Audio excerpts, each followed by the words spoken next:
Sur les ondes de Radio CHU, dans l'émission Un jour, un livre, Françoise va vous lire des extraits d'un petit livre écrit par Diane Condon-Boutier, qui est américaine. Je m'appelle Calliope, je suis un cheval, mais pas n'importe quel cheval. Je suis une jument qui travaille dans l'équipe de police montée de la ville de Londres. Je suis belle, on me le dit tous les jours. Le valet d'écurie, le jeune homme qui lustre mon harnais et ma selle me le dit. Mon maître Édouard, qui tresse ma crinière avant de sortir travailler, me dit que je suis une jument superbe. Ah, j'ai de la chance. J'ai une vie extraordinaire. Je loge dans une étable toute en briques rouges, bien chauffée et bien propre.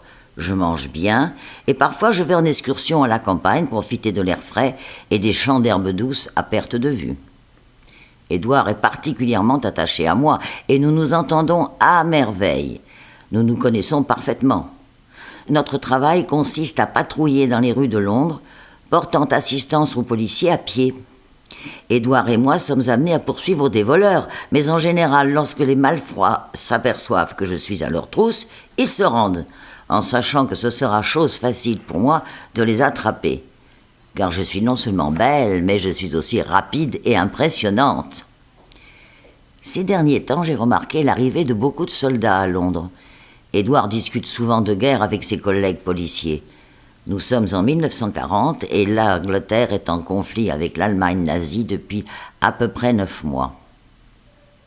Au coin de la rue, le maître d'école ouvre la barrière sur la cour et les enfants arrivent de partout.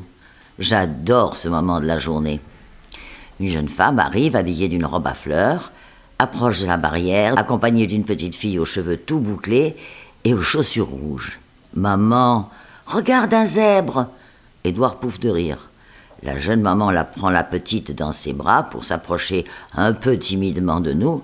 Pendant ce temps, je piaffe en secouant ma frange. « Un zèbre, sûrement pas, je ne ressemble en rien à un zèbre. »« Mais non, ma chérie, c'est un cheval. Les zèbres ne vivent qu'en Afrique. » La dame a une jolie voix qui chantonne, pas un accent de Londres en tout cas. Ce n'est pas vrai, on a vu au zoo l'été dernier avec papa. Édouard se joint à la discussion tout en me faisant avancer un peu vers la maman et sa fille. « Je ne crois pas que Calliope apprécie que tu la traites de zèbre, ma petite. Elle est grande et belle, c'est une jument magnifique. Les zèbres sont plus petits et tout rayés de blanc et noir. Tu ne vois pas de rayures sur la robe de Calliope, n'est-ce pas ? » « Non, mais il pleut tellement ici que peut-être les rayures se sont lavées.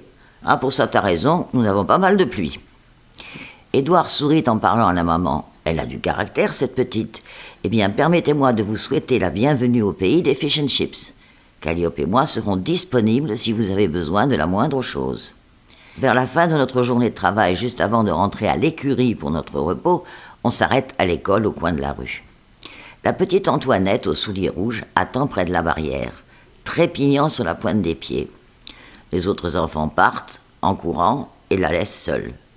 Édouard et moi nous approchons de la barrière. « Ta maman doit être retenue au travail, jeune fille. Calliope et moi, nous allons te ramener chez ta tante à Southfork. Veux-tu monter sur mon dos ?» Je secoue la tête, en signe d'accord. Porter un poids-plume pareil, ce n'est rien pour moi. Et puis, j'aime ces chaussures rouges, elles me font penser aux coquelicots dans les champs. Édouard hisse la petite sur ma selle et attrape les rênes pour nous mener vers l'appartement de tante Imelda.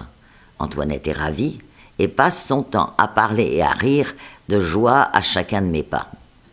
Le lendemain matin, Édouard et moi sommes au coin de la rue près de l'école. Antoinette arrive et me sourit. Je baisse mon cou pour qu'elle puisse me caresser. « Je t'ai apporté des épluchures de carottes, Calliope, pour te remercier de la promenade d'hier. » Je tire doucement sur les morceaux qu'elle tient serrés dans ses doigts. La poignée tombe sur le trottoir, Édouard descend, et tandis qu'Antoinette se penche pour ramasser, il les pose à plat sur sa paume. Calliope a besoin de voir ce que tu lui donnes, pour ne pas attraper tes doigts. Elle fera très attention si tu ouvres ta main comme ceci. Édouard étale un peu sur sa main, me la tend, et je la lèche du bout des lèvres. Je baisse la tête vers la petite main ouverte remplie d'épluchures de carottes. Elle pousse un petit rire lorsque je passe mes lèvres sur sa main. Ça chatouille. Elle a des petits poils sur les lèvres. Le temps passe et je porte Antoinette à l'appartement de sa grand-mère régulièrement. Selon un rituel, tante Imelda amène Antoinette le matin et Édouard et moi la raccompagnons chez elle le soir. On ne voit plus la jolie robe fleurie de la maman et Antoinette semble se faner un peu chaque jour qui se passe. Radio CHU, c'est ta radio. Nous sommes toujours sur Radio CHU dans l'émission Un jour, un livre et Françoise vous raconte l'histoire d'un cheval pendant la guerre à Londres au moment des bombardements. La situation à Londres devient de plus en plus inquiétante. Le ciel se remplit d'avions ennemis.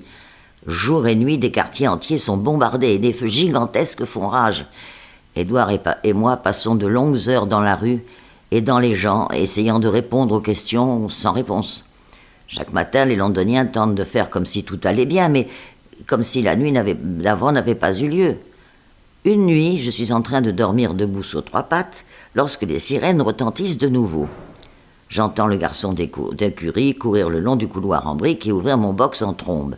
Arrive Édouard en courant, vérifiant mes attaches avant de se retourner et d'attraper une corde supplémentaire. Il me mène vers le couloir où tous mes collègues chevaux sortent aussi. Nos sabots résonnent fort dans le couloir. Du calme, ma belle, on va aider ces gens à atteindre les abris, reste tranquille. Édouard me dirige le long du trottoir pour assister les piétons égarés. Du haut de sa selle, il a un meilleur point de vue et sa voix porte bien au-dessus des têtes de passants effrayés. Par ici, une centaine de mètres vers le nord pour l'entrée du métro, ne vous bousculez pas, restez calme, avancez doucement. Soudain, de loin, au-dessus de nos têtes, on entend le ronflement d'un moteur.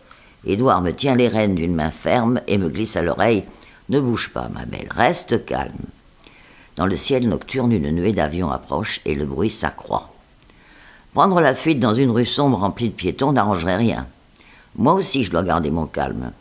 Je souffle fort et secoue ma tête à l'instant même où un avion allemand passe juste au-dessus de nous et largue ses bombes. J'aplatis mes oreilles, Édouard se replie sur mon cou. Après ces émotions, je remarque une petite chaussure rouge solitaire couverte de poussière. Elle est couchée sur le côté, la boucle des vêtes. La terreur me submerge, je hennis, tire sur les rênes. Édouard voit enfin la chaussure, puis, la lâchant, il se met à crier « Antoinette !» Il soulève, pousse, déplace et tire des morceaux de bois, de briques, de ciment pour déblayer les marches menant à une cave. « Cali, viens m'aider !» Édouard déroule la corde et fait un nœud autour d'une poutre coincée dans la descente, attache de l'autre bout sur mon harnais, tire, Cali. Je fais un premier pas, mesurant la force de résistance, mais rien, la poutre ne bouge pas. D'un coup, je vois passer près de mon œil un volant de tissu fleuri et sens quelqu'un d'autre monter sur mon dos. Une voix plus douce me murmure à l'oreille « S'il te plaît, Cali, tire fort, pour moi !» Je prends une grande inspiration, gonflant mes poumons suffisamment pour fournir de l'énergie à mes muscles endoloris. Et c'est avec cet effort énorme que la poutre se dégage dans un craquement sonore. Au bout d'un long moment, une tête bouclée sort des décombres. Je secoue la tête en salutation. La chaussure se dandine dans ma bouche, fait un coucou à sa propriétaire. « Cali, tu as récupéré ma chaussure !» Antoinette me la prend et se penche pour se rechausser. Je ne peux pas résister à l'envie de souffler fort dans ses cheveux bouclés pour provoquer une envolée désordonnée. Son visage porte des traces de larmes à travers un masque de poussière.